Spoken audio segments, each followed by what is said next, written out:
Good morning everyone, today we're going to be talking about what subclass I recommend to run the geometric pyramid, especially when you're trying to attempt for those S ranks and those really high multipliers where everything hits like a truck. But before we jump into all of that, if you're new to the channel, I upload NGS content daily, so if you do play this game, I would really appreciate a subscribe as it really helps out the channel. Anyway, without further ado, let's begin the video.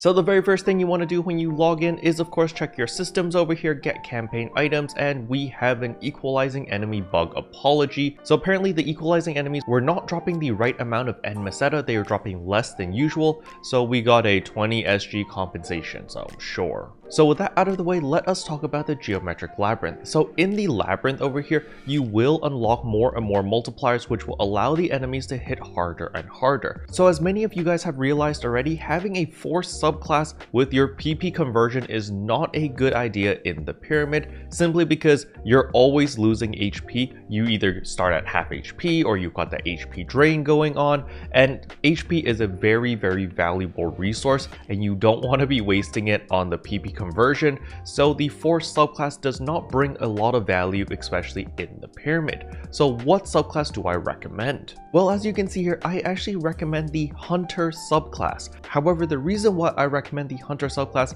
is twofold. The first reason is because you can get Flash Guard, which does give you a 10% damage reduction, which is very nice. But on top of that, there is Sword Guard Counter and Sword Guard Counter Plus. Now, keep in mind this does require you to have a multi-weapon of a katana and a sword. So as we know, Braver's main source of damage is going to be your counters. You're going to be constantly using Silverleaf Storm while weaving in counters in between the attacks. And so since you're countering all the time, you can actually extend your iframe with Sword Guard Counter Plus. When you have a point in Sword Guard Counter Plus, this actually allows you to use a sword normal attack right after a katana counter. So it's probably easier to show you what I mean. So as you can see here, I have a Sanguine Katana multi-weaponed with a sword.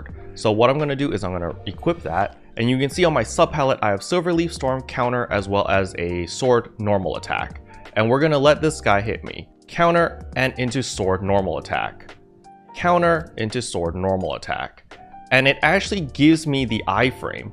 So it extends the Braver's iframe, which allows you to just live a little bit longer because, you know, you've got immunity frames and you don't take damage, which is super duper nice. And you can still weave your Silverleaf Storms in between all these counters. You just get that extra big hit that does thousands of damage.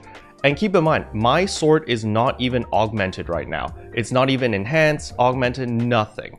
And I'm already hitting this hard. Now, of course, you know, the veteran is only level 15, so you do got to keep that into consideration.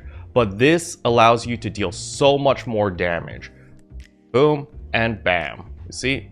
And now we get to their weak spot, and oh well, never mind, it died. So this is why I personally prefer having the Hunter as the subclass, but do remember this does require you to multi-weapon a katana with a sword, but I personally think it is worth it inside the geometric labyrinth, since you don't really need wired lances since we have our new dashing PA anyway. So we've got our gap closers, and by taking Sword Guard Counter Plus and weaving it into your combinations in between each counter, I believe you can push out even more DPS as a Braver since you're constantly countering anyway.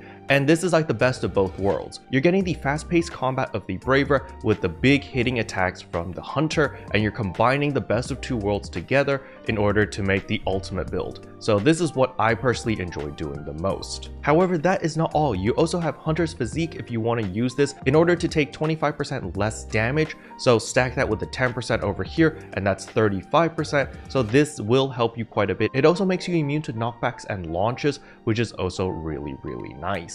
Special thanks to all the members for supporting the channel. It really means a lot to me. Thank you again. But yeah, that's pretty much all I wanted to cover in today's video. Hopefully you guys found this helpful. If you did, I would appreciate a like and a subscribe, and I'll see you guys in tomorrow's video. Bye! What can I say except you're welcome? For the heels, the